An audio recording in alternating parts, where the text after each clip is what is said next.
Oriana with Notice.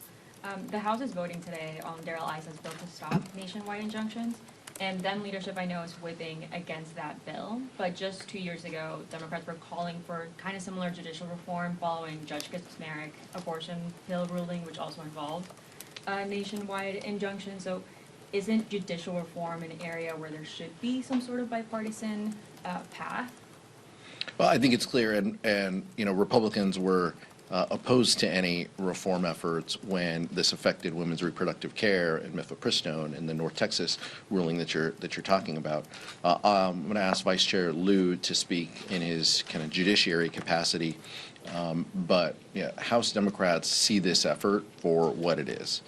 This is an effort for Republicans to push back on Judge Boasberg giving a ruling that they disagree with. By the way, that's a judge who was appointed by a Republican president, elevated by a Democratic president, and this is a concern that we have, that Republicans just aren't playing fair. Just like elections, they believe the results only when their person wins. They don't believe the results of the election when the opposing party wins. Democrats are willing to engage and have conversations about a wide range of issues in the committees that have jurisdiction, but not just when it's a president we agree with or a president we disagree with. That's the unfortunate part and the standard that Republicans have set.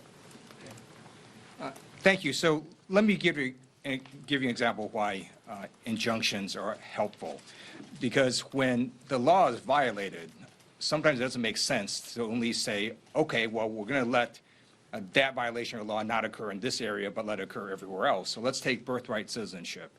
A federal judge has basically said, look, the Constitution is pretty clear. If you're born in the U.S., you're an American, and I'm going to say you can't change that. If that only applied, let's say, in one state and nowhere else, then what's going to end up happening is you're going to have 49 other plaintiffs and these 49 other states also bringing the same exact lawsuit, and it's very inefficient.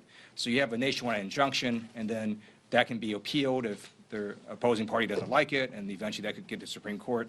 So that's why you have injunctions. It just makes a lot more sense where there's a violation of the law to have that law be held nullified in every place. And it depends on the case. So judges have discretion to decide, do I want to make this a nationwide injunction or not? And I think that flexibility should remain with judges.